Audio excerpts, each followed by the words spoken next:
You're listening to the Good Food CFO podcast, where we focus on financial strategies for building a profitable food business. I'm your host, Sarah Delavan. Today on the podcast, I am joined by Emily Winston. She's the founder and CEO of Boichik Bagel, known to many as the best bagel in the United States. I am thrilled to have Emily here sharing her story of how she's been building her business on her own terms since day one. She's talking about how she developed the recipe for the perfect bagel, how she tested whether or not there was a market for her premium bagel, and the financial analysis that she did before taking the leap to open her first brick and mortar space. We're also diving into the creative approach she has taken to funding and getting investment in her business after the banks told her no. Emily provides so much valuable insight and information in this episode. I cannot wait for you to hear it. So let's get to it. Hey, Emily, I am so thrilled that you're joining me here today. Welcome to the Good Food CFO podcast. Thank you. I'm glad to be here. I want to say thank you again because I reached out to you on Instagram. You are a busy founder. You have a lot going on, and we're going to dig into that a little bit here today. But I just so appreciate you taking the time out of your day and your week to join me and to share your story. Can we start at the beginning and talk about, I've read a lot about you. I follow you on Instagram. I'm a little bit of a fangirl. Your bagels are in my freezer. How did you go from being Emily, who doesn't own a bagel company, to literally having the best bagels in the country? Yeah. It's been a change of life, that's for sure. So yeah, once upon a time, my background isn't in food or baking or anything. Actually, I was always a big eater. But I grew up in New Jersey, Jewish, ate a lot of bagels growing up. We had great bagels in New Jersey, but we had like the very best bagel. My favorite, like holy bagel, was in Manhattan. Was H&H Bagels on the Upper West Side, across the street from Zabar's.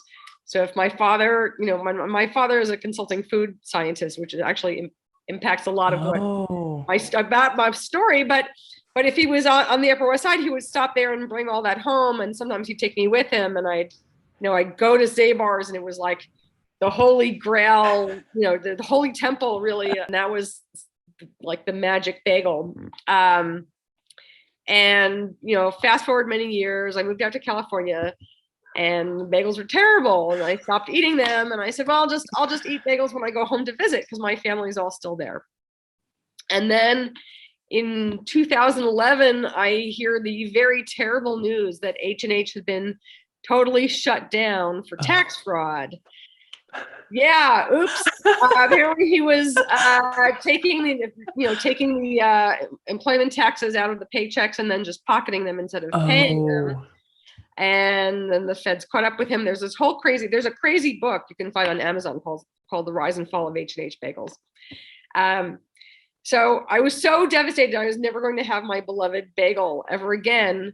And at the time, there had been what I would now call kind of like the first wave of fancy bagel pop-ups in San Francisco. They had these lines, and I went and I had a bagel, and I'm like, well, this is pretty good, but it's not the bagel I want exactly, but it was pretty respectable. I'm like, well, if they can make a bagel that's this good, because apparently those founders were from Brooklyn and had their ideal bagel was slightly different, then it must be technically possible. Yeah. It's not the water, because look, these people are making a perfectly good bagel versus the standard Noah's out here, or worse.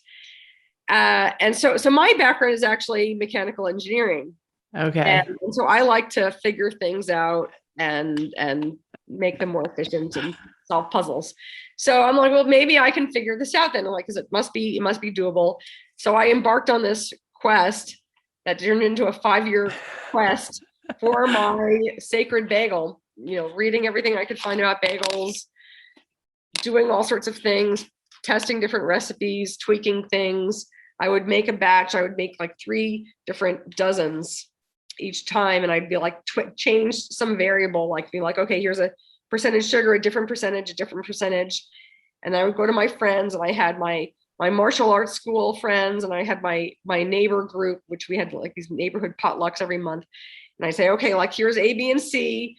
and we're ripping. And I came up with a whole methodology, like wine tasting, like we're going to smell the bagel. We're going to lick the bagel. I had a thing where you would lick the crust and it has to taste a certain way, and all these things, and parsing, and like, which one do you like better and why? And 5 years later, I had these bagels that I'm like, yeah, this is the bagel. This is amazing. I missed. And at the time, conveniently, I got really frustrated with the work I was doing. I'm like, I'm going to look at it. Because I had friends telling me that I should sell these. So I'm like, okay, I'll get into this. And in the Bay Area, we had, especially at the time, it was really fortunate. It's just so many resources for food entrepreneurship. So there was Craft Food Institute. Mm-hmm. And so I hooked up with them and I started taking their classes. And the first thing they said to me is, that's nice that your friends, who are your friends, telling you that your bagels are so great. And you should tell them when they're A, your friends, and B, they're eating them for free. Like, how about strangers paying you money? And I said, that's an excellent point. Let's find out. So they invited me to be in their Eat Real Food Festival in 2017. So I got a cottage food license so that I could officially sell for that. And I had my official launch there. And Janelle Bickler, who's now at the Chronicle, was in the East Bay Express. And she came and she's like, ooh, bagels. And she wrote me up, and 2 weeks later said, these are the best bagels in the state of California. That's awesome. And everyone came around. At the festival, a lot of people were excited, and they're like, oh my God, like I haven't had a good bagel in forever. But that just kind of launched it right there. And I did a handful of other pop-ups out of my house, and I had people lining up down the block, and I could only make 9 dozen bagels at a time in my house because they have to retard overnight. So my whole refrigerator, I made these custom racks, like it had like a dozen bagels in all these, and like all my food was in one tiny corner. But I'm like, okay, this is clearly the answer to that. I've answered that question. The answer is yes. Users will pay me good money for it and say, yes, please, again. So then I went into this whole big period of soul searching and more classes, and I'm like, okay, make projections. And for me, I'm like, well, based on what? I have no idea. I could open up and no one shows up, or someone buys 2 bagels, or they buy 1,000 bagels. How am I supposed to know? And they're like, well, just make it up. Make it up. Yeah. It's hard for me now. I'm like, oh yeah, I'm just going to make up now. But that was a really hard thing for me as an engineer to come in. It's like, yeah, the numbers, I love numbers, and I'll play with Excel sheets all day. And I have, many, many of them, and it's great. But yeah, to make up, to get into that point, like, oh, I should be making up numbers based on, I'm just pulling them really out of thin air. So I made up like tons of different projections. And I decided, I'm like, okay, well, you know what, this looks good. And there's like, okay, where's the break even how bad does it have to be for this to like just barely squeak by and not go bankrupt? And I'm like, well, that actually, so I did that out. I'm like, all right, it actually looks really low. Like things have to be pretty, like, that's a really low sales for it to be like that bad. So I'm like, okay, so you know what? I'm like, I think this looks good. I'm going to go for it. And, really screwed my courage together. And I'm like, all right, I'm going to go look for real estate because it doesn't make sense to do this in my house. Mm-hmm. Bagels really want bigger equipment. Yeah. And how many hours a day and how many more fridges do you have to buy to hit that break-even point from your home? No, my home, I'm like, this was never like a business. Cause I had people telling me like, oh no, you can just run it from your home indefinitely. I'm like, no, it takes me 7 hours to make 9 dozen bagels plus, and that's not even counting cleaning up my kitchen afterwards. Yeah. This is not, useful or fun, or like, it has no point to it. It has to be like, it wants to grow. And after even just a few pop-ups, I was getting people, I sent out some email like, who wants bagels? And, 200 emails come in, and I'm like, I can only sell, I'm only making 9 dozen at a time. Yeah. Like this clearly this needs to be at a scale. Yeah. I want to stop for a second because the exercise that you did, right, even though you're making up the numbers, right, like some of those types of things can be based in reality. How many bagels can I produce? How many, right? Like there's information there. What's the average rent of a retail space in my area, right? You can pull together some concrete-ish numbers, but yeah, you have to make things up But at the end of the day, like you were able to do, you can say, based on these costs, and maybe I'm even overestimating my expenses just to make this look as bad as it possibly can. That's exactly what I was doing. I didn't want to sugarcoat it to myself. Yeah. Then you're like, okay, how many bagels do I need to make for this thing to just break even? And sometimes people arrive at that answer and they're like, holy crap, that is too many. I am out, or I need to like rethink this model that I have in my head to figure out like how I can actually make it work. In your case, it was like, oh, this isn't that bad. And that is the outcome sometimes. And it sort of, it seems like in your case, it kind of helped to spark that courage a little bit in you to go, all right, not to mention people are lining up at your door. So you have an idea of how many people want your bagels, right? There's some sense of demand. Well, it's at least that there was like, just that there was demand. And I get questions still. I had a question from a potential investor recently. He's like, well, how much more demand is there? I'm like, well, I don't know. I don't have a number. I mean, yeah. Like, clearly there is demand. So it just was like, okay, there is demand. And, so much of it feels like, just build it and they will come. But, it really was. It's like, well, okay, it was the number of bagels I had to sell every day at granted at the price point of $3 a bagel, which really makes all the difference in the world. Yeah. But I'm making a super premium product and I'm going to charge a premium price. Yep. And that's what's going to happen with that. And it worked because we're basically, it's entirely organic. Yeah. Certified.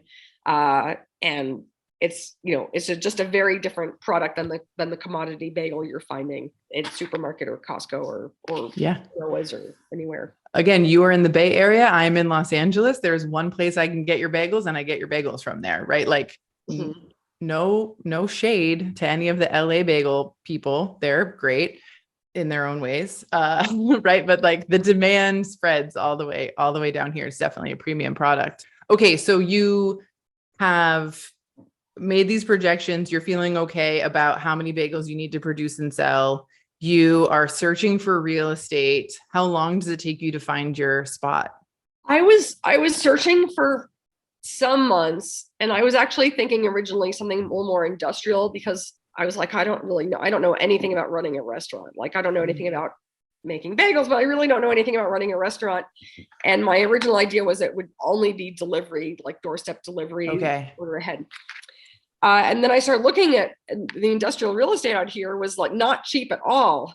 And starting to get a little discouraged because I'm like, wow, this is, rough stuff. I wasn't seeing anything very compelling. And I got a call from Noah Alper, who was the original founder of Noah's Bagels, who still lives in Berkeley.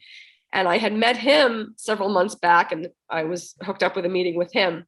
And he called me and he said, corporate closed my original store that he started in 1989 in Berkeley. It's a great location. You should go look at it.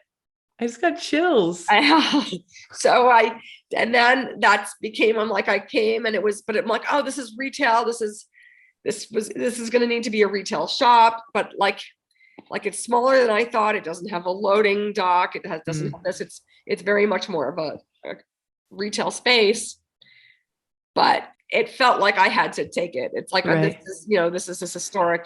And the building owner is like, I love you. Come take that, come take it and all these things. So I took it. So I like to call it a historic bagel building. I love that. I want to go backwards a little bit. So you said originally you thought you would go into an industrial space and you would do like pickup, you'd make a bunch of bagels there and people would kind of come pick them up in the morning or whatever. Or we would deliver. Or I was thinking we'd just like deliver on your doorstep. That was my original thing in my first interview with Janelle. I'm like, oh, it'll be like, brunch delivery and we could have add OJ and the New York Times and it'll show up on your doorstep. So that was my original plan. But then with this, I'm like, okay, well now it's such a retail space. I really have to change that. We have to be retail. So I basically changed the whole business plan to fit the space because the space just it felt like I couldn't say no. Yeah. Space.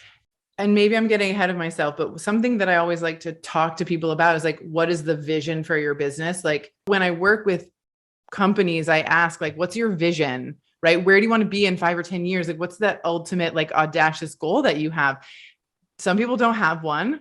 Did you just have like, this is my retail space and that's it? Or was there like some aspiration for something bigger? No, there was a, so I grew up playing all these really nerdy, computer games like Civilization and SimCity. And this, to me, what I'm doing now, like I am playing that, but for real. Yeah. So it was very much like, I'm like, oh, I'm going to have this thing, but it was really like, okay, the bagel was for me. I wanted to create my bagel, and more people want it. It's like, well, I need to me, the fun is in the scaling up. And it's like, okay, how do I can raise my bagel armies and like send them out to conquer the globe. So it really was from the get-go, it was like, okay, if I'm going to do this, like it makes sense, because, versus people were like, oh, you could just make a few dozen bagels in your house all the time. And it's like, no, that's not fun. I should just take over the world. Like that sounds like a better plan to me than love it. My house.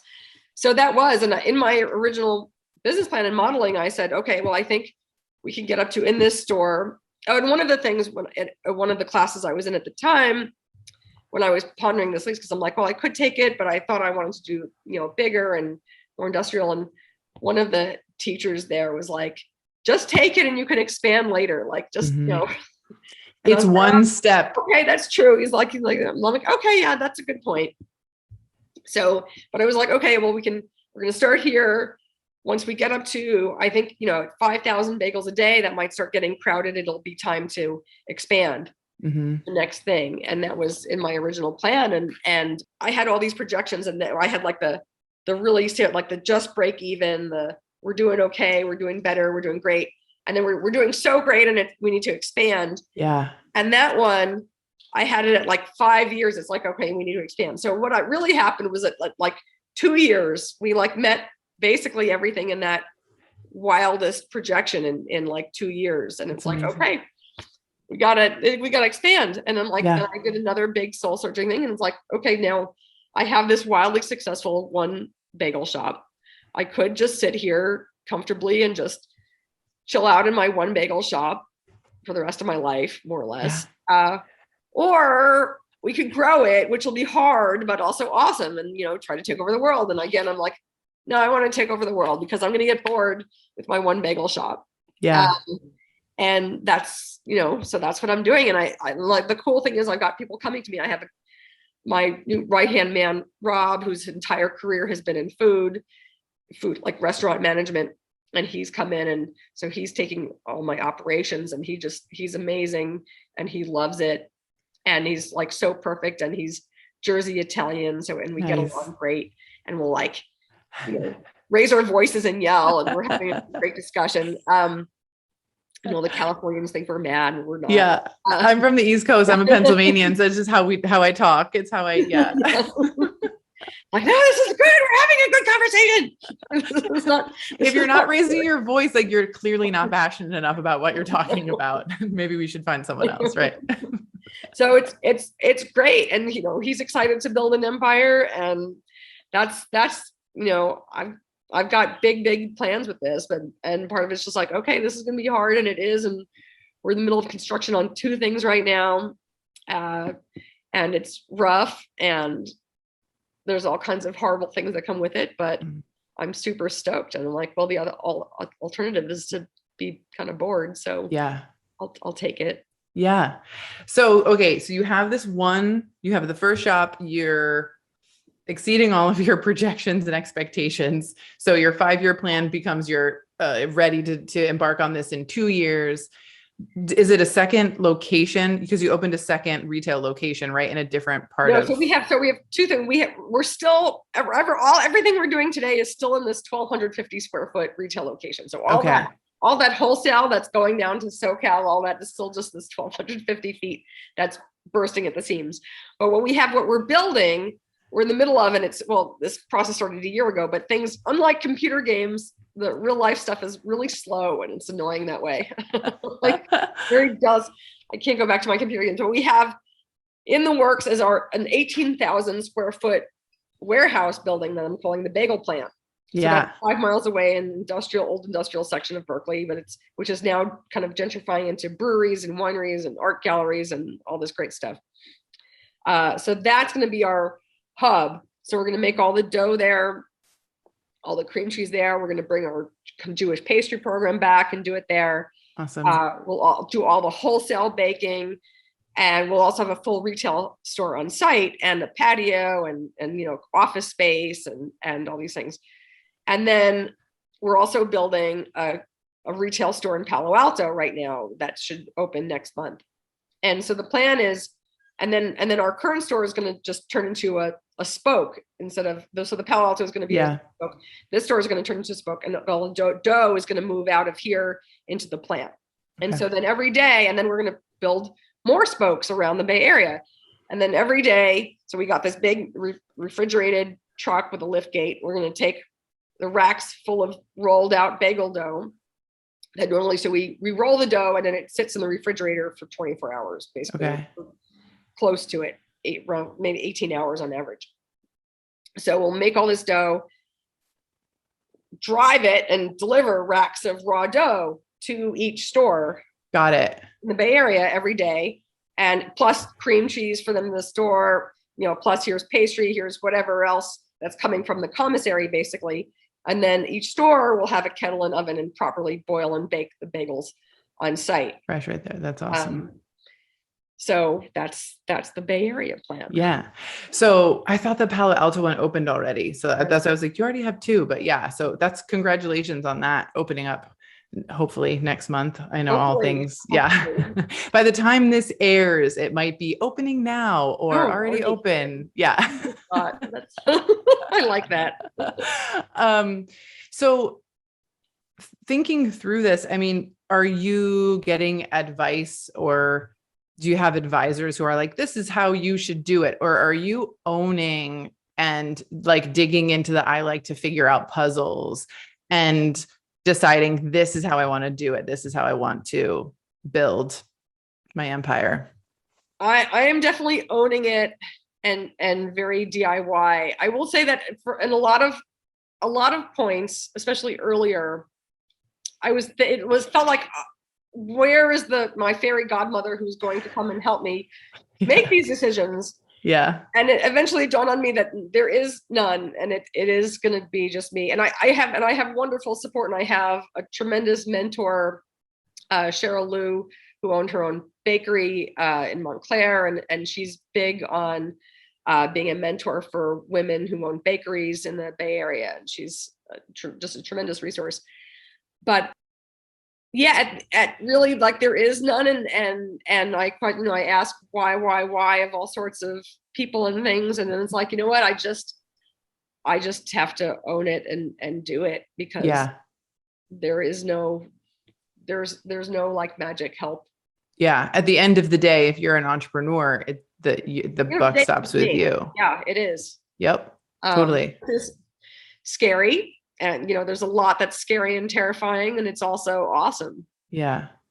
So and I think this has been said so many times, right? But it takes a special kind of person to go, I'm going to go all in on me, my idea, and my abilities. And you say that one day, and then like 3 days later, you're like, what in the hell? Who did I think I was that I thought that I could do this? And it's a really crappy day. And then the next day you're like, we're back on top again. Like, we're going to do this. We have, and it is that roller coaster. But I think, I'm a numbers nerd. I'm a spreadsheet nerd. I think the hardest part for me is like talking about what I do. Right. So, your bagels kind of speak for themselves, which is awesome. I'm really great at my job and I love it, but it's hard to talk about it. Hard to talk about, like, this is why you should look at your numbers. This is why you should do boring things that are like really important. But that's why I have people like you on the podcast to say things like, I looked at the numbers and, gave myself some confidence that this would probably not go completely south right off the bat. Right. Absolutely. So that was, I feel like the biggest thing, I am definitely not immune from imposter syndrome, all sorts of anxieties and whatnot, but it was very much, it's the when I'm anxious, and at the very beginning, it was, I'm doing all this modeling in Excel, and I'm doing it. And I intentionally was like, I'm underestimating income and overestimating costs because I don't want to blow smoke up my own ass. Like this is, I'm selling me. And then I did all these things. I'm like, this really looks like a very compelling business. I'm like, it really, really does. And it's like, okay, I'm going to do it. And I'm going to go all in and then some, because it actually looks really, really, really good. And like the numbers like on Excel, like this looks amazing. Yeah. And so, I'm like, I'm selling, I sold myself based on those numbers. And, when things get scary all the time with what I'm doing now, or right now I'm having these ungodly checks going to my contractor and all these things. And it's like, the money is going whoosh. Yeah. And then the balance is dropping precipitously. And I'm like, okay. And I'm looking at I'll go have my spreadsheets, and I'm like, okay, but in 12 months from now, it's going to start coming back. Yeah. And it's going to be, it's going to be okay because, and again, I'm like, I run the numbers. I'm like, I'm being very conservative with how I think things are going to do and how Palo Alto I think is going to do. And it's like, okay, look, this projection is so good. I'm trying, I'm like, I want to be my toughest customer. And like, it looks awesome. And then I think I really draw on my years of like strategy gaming stuff. And it's like, when something looks that good, what you want to do is go in on it and leverage is good, and like invest. Because that's how you play these games. Yep. And so I'm like, okay, that's it. And Tim taking all my chips on him, let's push him back. And I'm, leverage. And I'm borrowing more money and building at a pretty good clip. Yeah.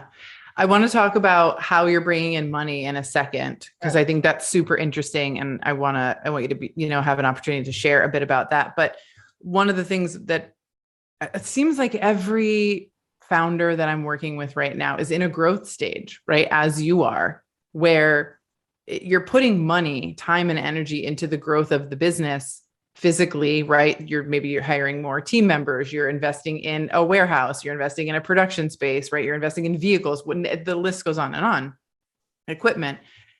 The P&L doesn't look like how you might be accustomed to it looking. And people get really scared about, I'm actually not profitable right now. And I've been doing a lot of education on why that is. And actually the fact that it's okay at certain times of growth that for your P&L to look a bit different than it did before. And I think the important things to look at, and I'm curious if you do this in your business, is like any money that I brought in specifically for growth and investment in growth, keep it separate, like in a separate bank account. It has a designated purpose, and operate my company off of the operating revenue, right? And so I can still track how my business is performing and making sure that it's operating as it should be.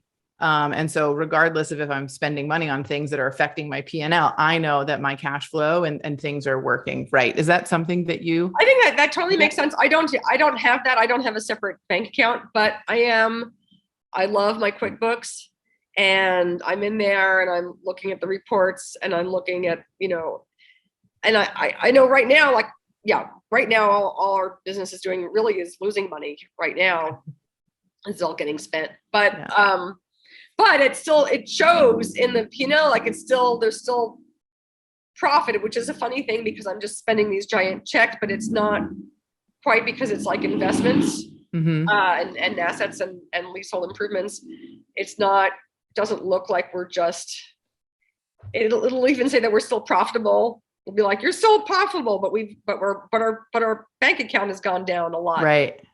But I spend a lot of time looking at that. I spend a lot of time looking at the numbers, thinking about the numbers. But the cool thing is my background's engineering, and I think the business really is it's calculus in a big way. And I had a lot of calculus, and I love it. And I always love numbers. And to me, it's like, it's this flow, it's numbers and it's flow.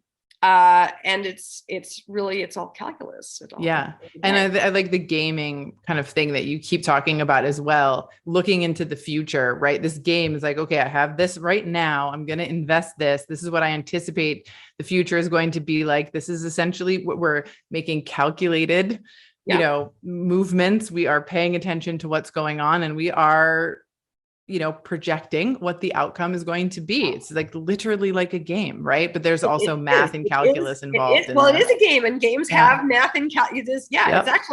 It is actually a great game. It just moves a little slowly, and the problems are there's no fast forward button for the boring tedious parts. There's annoying paperwork that has to be done, and there's no save and go back and redo buttons. So other than that, it's a really great game. There's just so many things. But the other piece is leverage. Is like, okay, well, this looks really good. Like, these numbers look really good. And I think this is a lot of people are just super afraid of leverage. Mm-hmm. But with my background, I also in my 20s, I spent some time doing some real gambling on stocks and the futures markets, actually, and like gold and natural gas futures, and I made money and then I lost money. So I had some more experience getting used to leverage and scares like that, and that's been super useful now. Like, no, look, this looks like a really good plan. It's okay. Like, it's okay. Let's leverage up, right? Because it's going to pay off. And that's what big companies do all the time. They're all about leverage. But as small companies, you're not really taught that. And in fact, some of the banks I approached looking for financing for this expansion told me I was like, too highly leveraged. I'm like, this is not even highly leveraged at all. And I looked up like what big companies are normally leveraging at. I'm like, that's crazy. But they just didn't like that I was so small and young. And they're like, no, this is, this looks like too, we don't like it. Yeah. So you went to traditional banks, it sounds like, to get some funding, and that didn't go how you would hope. Well, actually, the first thing I did actually, if I back up like 5 years ago, I first, when I was taking all these classes, and I'm like, okay, I need money. And I went and talked to about Sba Financing, and they're like, okay, this is great. We can give you $250,000, but you can't have any other debt. We won't let you take on any other debt. Oh, wow. I'm like, well, my calculations say I need like $600,000 to make this work. Now I'm going to empty my piggy bank, which has a good chunk in it, but I still need, like, that's not enough. Yeah. I need more than 250. They're like, well, that's too bad. I'm like, well, how the hell am I supposed to make that work? Why wouldn't you limit the debt? Because it's like, well, they don't because then it's too tenuous. They don't know if they'll get paid back, but it's like, I can't build the business with to pay you back. Yeah. Yeah. So I wound up going on my own. I got a promissory note written up from a lawyer, and I just said, okay, what do I want to do? And it would like, okay, I want to borrow the money and I'll pay it back, but it'll be an annual payment, and it's flexible. I can pay you back, at least the interest and maybe more. So actually, I had I had some friends and family come in, and then just a lot of people from my email list, just from my fan base from doing pop-ups. And I had people who were like, oh, I'd be curious in lending you money. And I'd go over, I'd make a batch of bagels and I'd bring it to their house, and they taste the bagels, and like, these are people who hadn't even necessarily had the bagel. They just heard of me. And they're like, wow, this is a really good bagel. And then they'd write me a check for $5,000 or $10,000. So I did that and raised some, like, it was a 250-ish that way. Now it's so funny. It's all like, seems so long ago. Anyway, I managed to, got it all together. And then my parents said, like, if I needed more, they would like tap a loan that they had on the house. Anyway, because I'm like, I don't want my hands tied. That was my thing. I'm like, I get really like want to run away if people like, you can have this and then we're going to like handcuff you and that's it. And I'm like, no, because I don't know what's going to happen, and I don't want my hands tied. So that worked out really well. And actually, at 1 year, I paid everyone their interest, And at the second year anniversary, I paid everyone back in full. Wow. We were doing so great after just not even a one full year in business. I'm like, good. Thank you all very much. And then, so when it's time to start raising funds for this, I'm like, okay. So I sent out to all my original investors. I'm like, you guys, I'd love to have you in first at whatever amount. And a lot of them came back with a much larger amount. And then again, I kind of sent an email out to my list. I'm like, who wants, but I'm only going to take larger amounts this time, like adding another 0 to it. So we're starting at 50K because I don't want to have 8,000 people with like $5,000. Yeah. So I raised like 1.2 million with that. A lot of people had smaller money. They wanted to come in. Learned about SMBX. I've been a fan of that. I think it's such a great, because I came across that maybe 2 years ago. And I was like, gosh, I wish this had been around 5 years ago because it would have been perfect for me. So when I was getting a lot of people saying, oh, I wish you could take smaller numbers. So I went to SMBX. I'm like, hey, I'd like to do a raise with you. And they were like, oh, how exciting. Because like, we're fans because they're based in San Francisco. So yeah, so we did that. We set it at $1 million. It was going to be the biggest raise they've ever done. And we like blew it out of the water. Yeah. Really cool. I loved following that. Can you tell people, share here for anybody who doesn't follow you on Instagram, like how that worked and what you were doing on that platform? Sure. So SMBX is this really cool thing. So part of the whole crowdfunding act, you have a bunch of different options, and people get confused, and it's not really clear at all what your options really are. And a lot of people, especially in the Bay Area, everyone thinks that investing means equity. And I get it all the time. People are like, oh, but that's not an investment. I'm like, it is an investment. Debt is an investment. Yep. And just as valid as equity. But everyone here, it's like, oh, it's not equity, it's like chopped liver. So SMBX is set up to be just debt. So people come on this website and they can be like, it's like, here's a bunch of small businesses around the country who are raising money for whatever they're doing. And you can go in, it's kind of like Kiva, and you can be like, okay, I'll give $10 to this one, $10 to that one, $50 here, $200 there, whatever it is, but just starting it, it's just $10 increments. So you could be like just tiny, and there's, I just want to like roll my money around to other things, but everyone's paying interest. So it's like Kiva, which I think is, I'm like, for years, I'm like, why can't we have Kiva, but with interest? Because you could make it, Kiva is really cool, and you're like doing all this do-goodery, but because it doesn't pay you any interest, it's like, well, it's not very sustainable, and anything just wears itself down.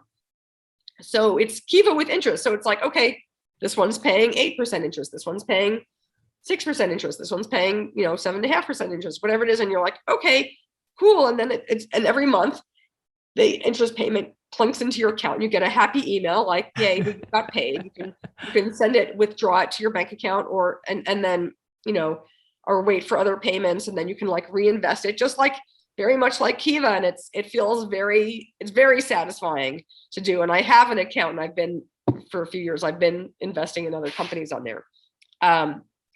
So it's great. And so your money, you can feel good. Like, this is a real investment portfolio.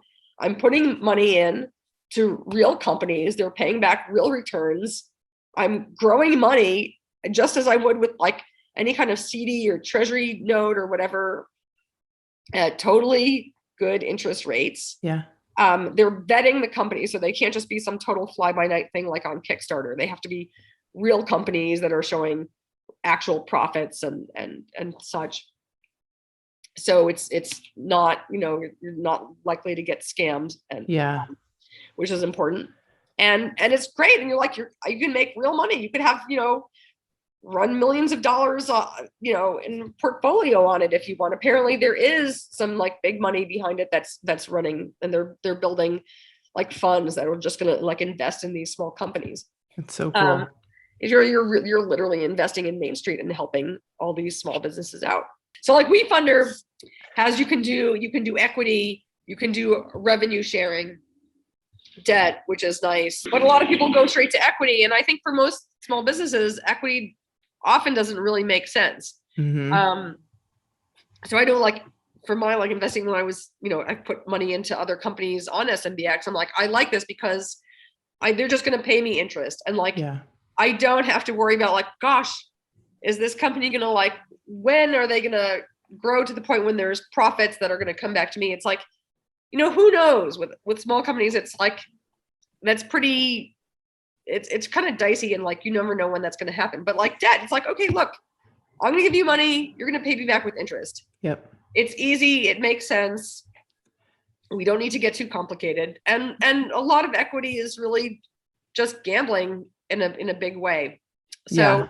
I'm a huge fan of the whole thing. So yeah, so with this, I'm like, yeah, so I did this promissory note. I was talking to banks, and yeah, they said you're too aggressive. Basically, this is your numbers, what you're doing is too aggressive, and we're not comfortable with it. And we would want to see like another $1 million in equity on hand that's not being paid down. I'm like, where am I just going to get another $1 million of cash is going to go plunk into my lap so that I can have it as collateral? Like, that's not going to happen. Yeah. So a couple of banks later, I'm like, well, whatever then. So anyway, so then I went to SMBX. I'm like, okay, good. Let's do this $1 million. I'm also doing some equipment financing, like another $1 million of equipment financing. So it is leverage. It's like, it's a good, and it's not even that crazy of leverage, but it is a fair bit of leverage, and it's intimidating, and it's like, okay. And there's a lot of points where I'm just like, all right, I'm going to suck it up, and we're doing this. This is where we're going. And I decided, but I'm like, but the numbers work out great, and it makes sense. It makes sense to use leverage when the numbers look really good. Yeah. Even though it is scary, it's an extra level of scary to do so. Yeah.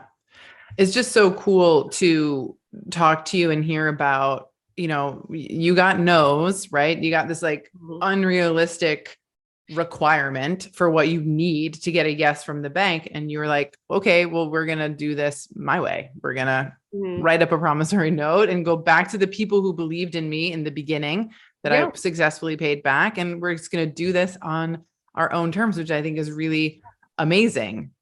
I just think it's really exciting and very cool. And I'm like, I'm so much happier because I'm like, I'd rather my customers, that I'm paying money to my customers who can turn around and buy more bagels. Yeah. Then give it to the bank that's, poof, the money is gone.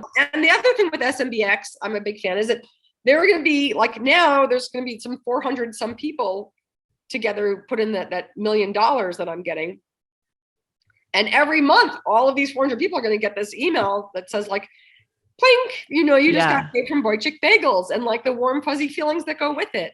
Yeah. And there was this one local bar that had done a raise on SMBX, and I was talking to the SMBX folks before I got started with it, and they said, the bar owner was like, I don't understand. I get this bump up, and the third week of every month is like extra volume, and I don't know why. And that's when we send out that email to all of your lenders.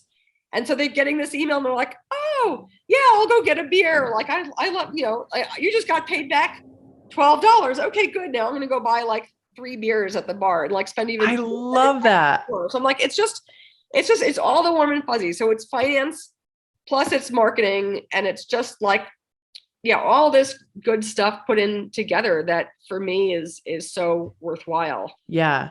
And you're also doing Bagel Futures, which is something different. Can you share what that is and how that idea came to be?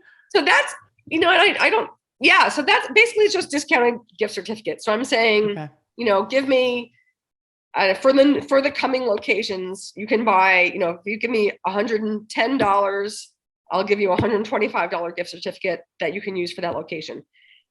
If you give me $500 today, it'll be a $600 gift certificate. So I'll give you more. Yeah. It's if you give me $3,500 today, you're going to get a gift certificate for $5,000. So you're going to have bagels for a while. And it's good. And I've had people buy them. So I'd have to check, it's over $25,000 of certificates sold. That's awesome. And it's like, it's like, I want it to be a win-win. I'm not trying to rip anyone off. It's like, I feel like any of the deals I put out to people, if I was not me and I was someone else looking at who liked my bagels, I'd be like, oh yeah, I'm all over that. I'm totally going to lend you money. I'll take 7.5% interest. I'll buy bagels.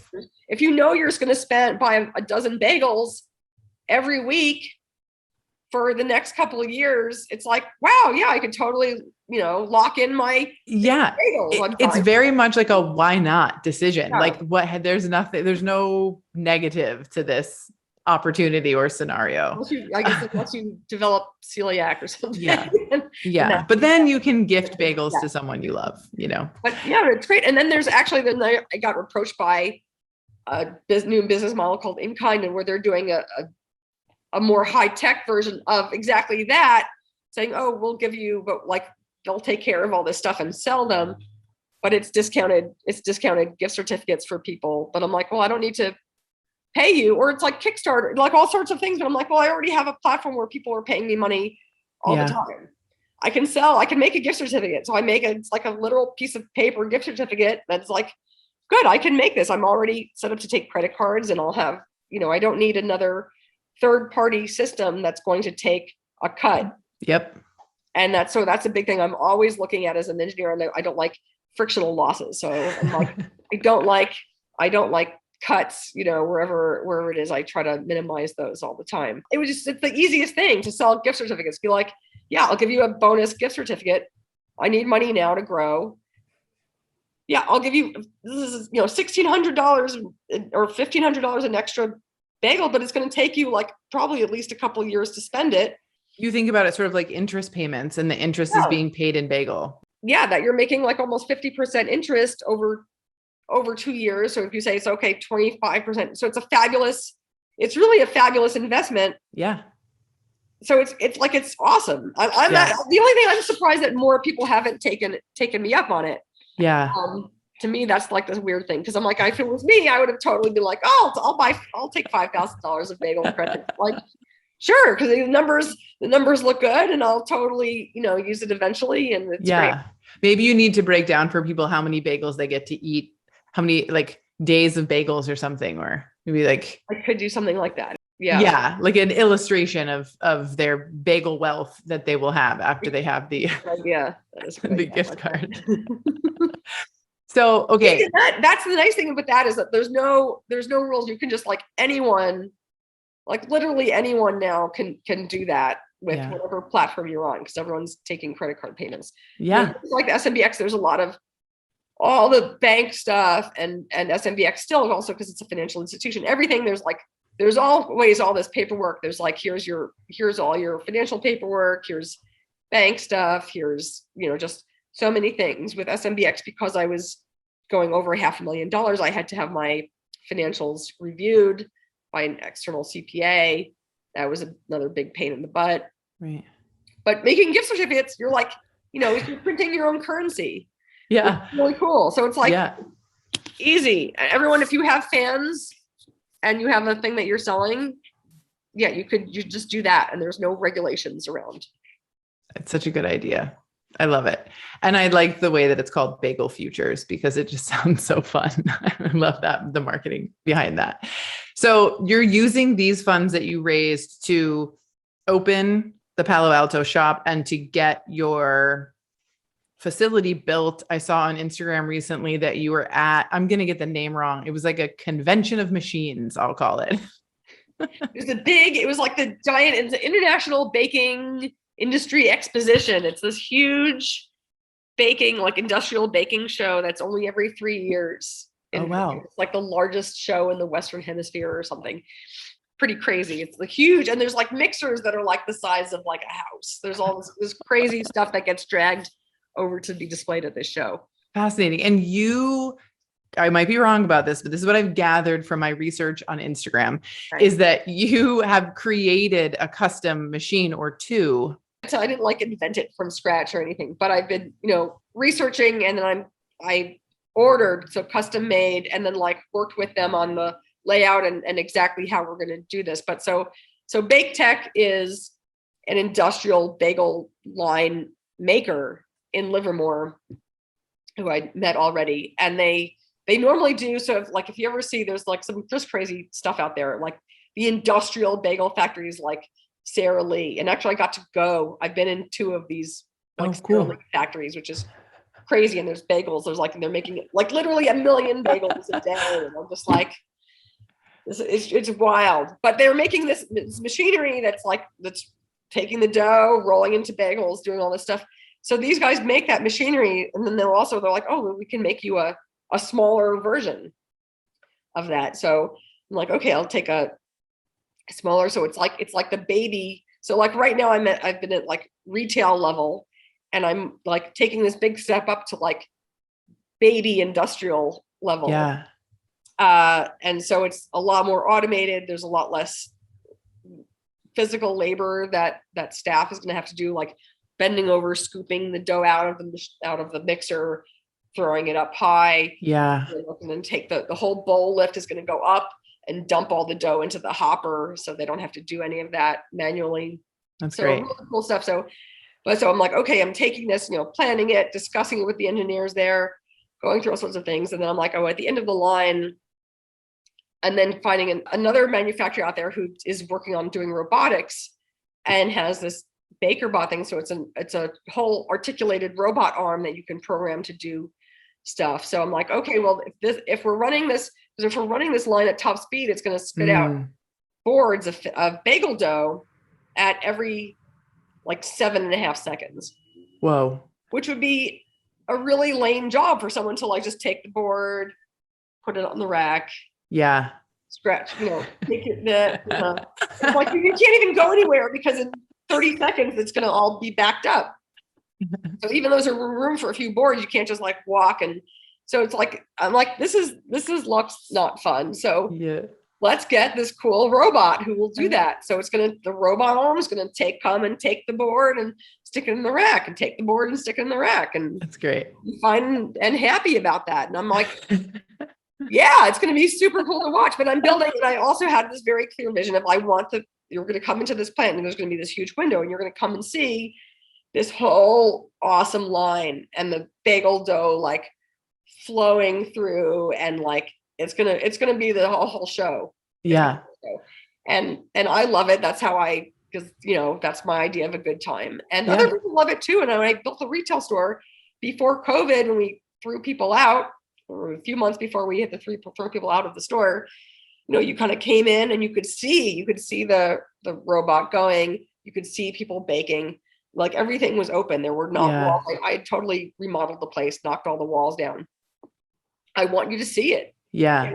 Process. So I'm all about showing you what we're doing. We're going to educate you what we're doing. This is why, this is what makes a premium bagel. Yeah. Why it's completely different. Like Costco bagel is a completely different animal and has really no bearing to this whatsoever. Yeah. And I think it's amazing. Transparency in all ways in food is, one of my favorite things, right? Show me how it's being made. Talk about, the ingredients. I didn't know that you were essentially organic, just minus you are, but you're minus the certification. And there's laws around. You can look at the ingredient around that. I'm like organic this, organic that. Yeah. I just rip open the bag and eat the bagels.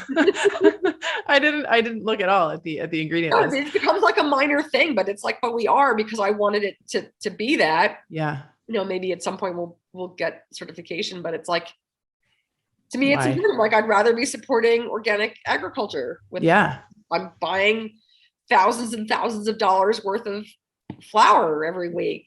I'd rather go to organic farming. Yeah. I love that. I love that so much. The wholesale line, did that come out of just purely people being like, we want your bagels in the store, or you being like, we can't serve all the people that are lining up here? How did that come to be? So the wholesale, right away after, it was very shortly after we opened, I got a call from a buyer at Berkeley Bowl, which people may not know, but it's this huge, very famous supermarket in Berkeley that's just enormous, and they have their produce department is ridiculous, but it's this amazing store, and they have 8 million items in there. Oh. So the Berkeley Bowl buyer comes to me and he's like, oh, I want to carry your bagels, and I'm like, I just opened. I'm running around on chicken with my head cut off. Leave me alone. So I basically told him, go away. I can't deal with you right now. And then a few months later, COVID started, and I was like, well, we just got this thing opened, and I don't want to close unless we're forced to close. So I'm scrambling around, we threw all the customers out of the store. We put up a shower curtain. We moved the registers outside. All these things are like, okay, we'll throw the bagels at you.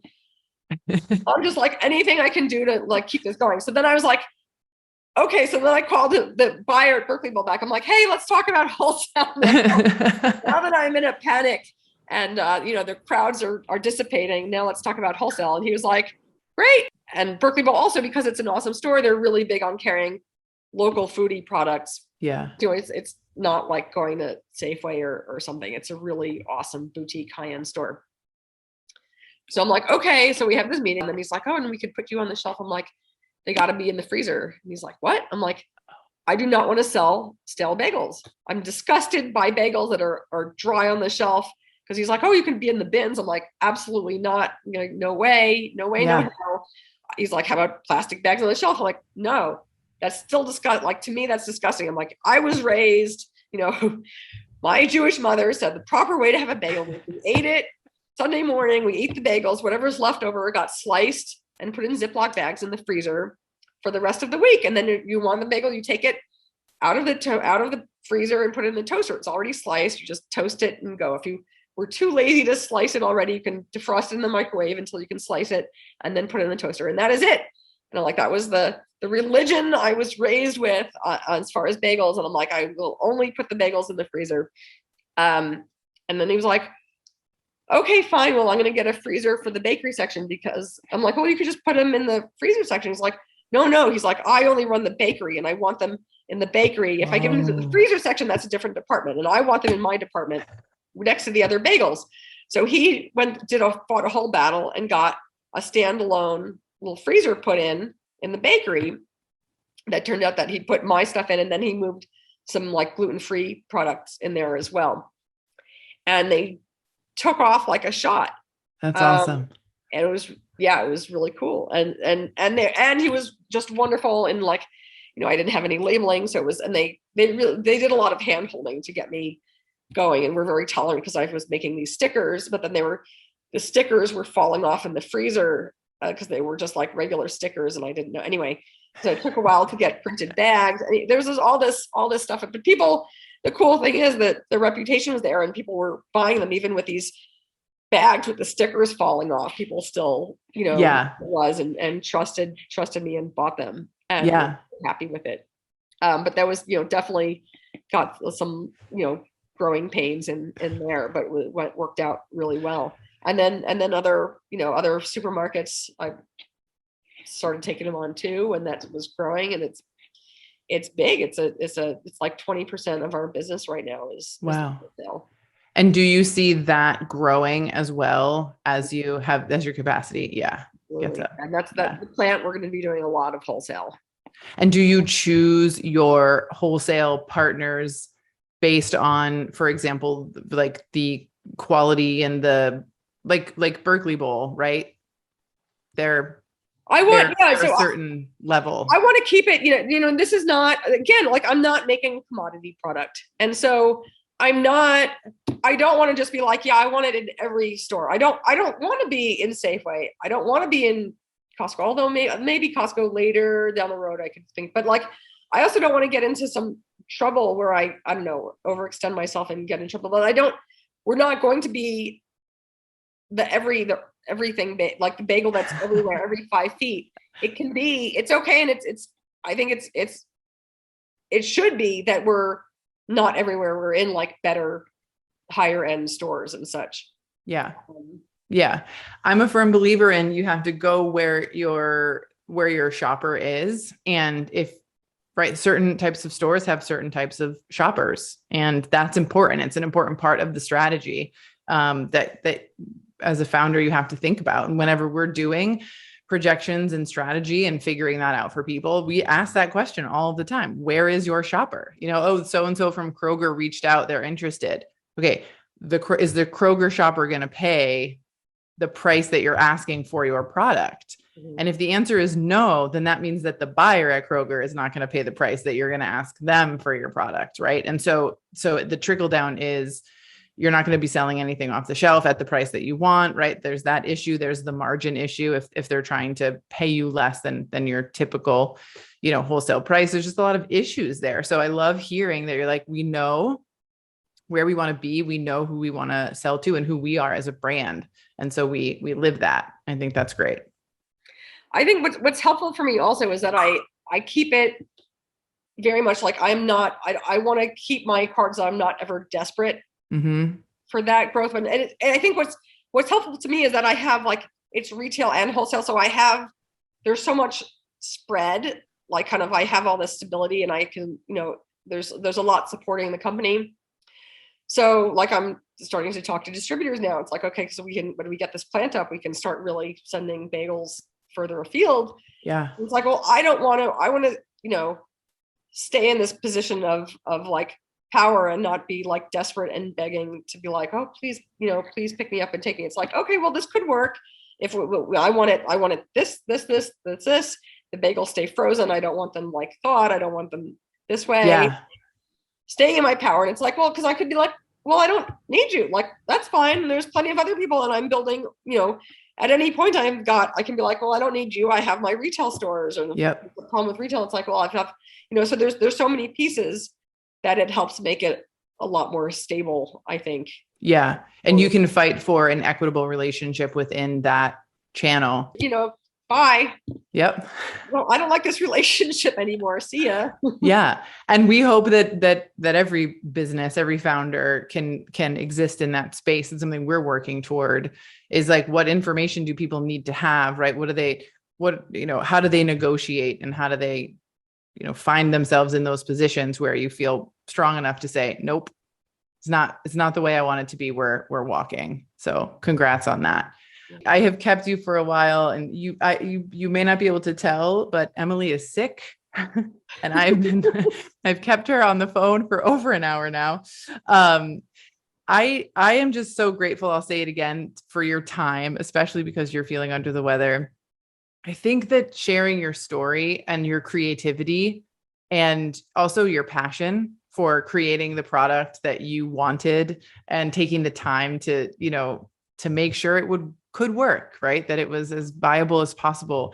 There's so much that we can learn from that. And so I just appreciate you being here to share that story. You're very welcome. It was fun to be on. Good. Thank you. Is there anything else you want to share that you think is important for other food founders to know before we sign off? Gosh. So, sell yourself.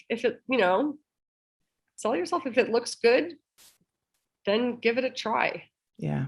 That was the big thing when I was like, do I really want to do this? I'm like, well, it looks really good. And if I don't, I'm going to kick myself later. But I knew, I'm like, no, this looks really good. I've been trying to, paint it as bad a picture of it as I can. And it still looks solid. So if it looks good, it should be worth a try.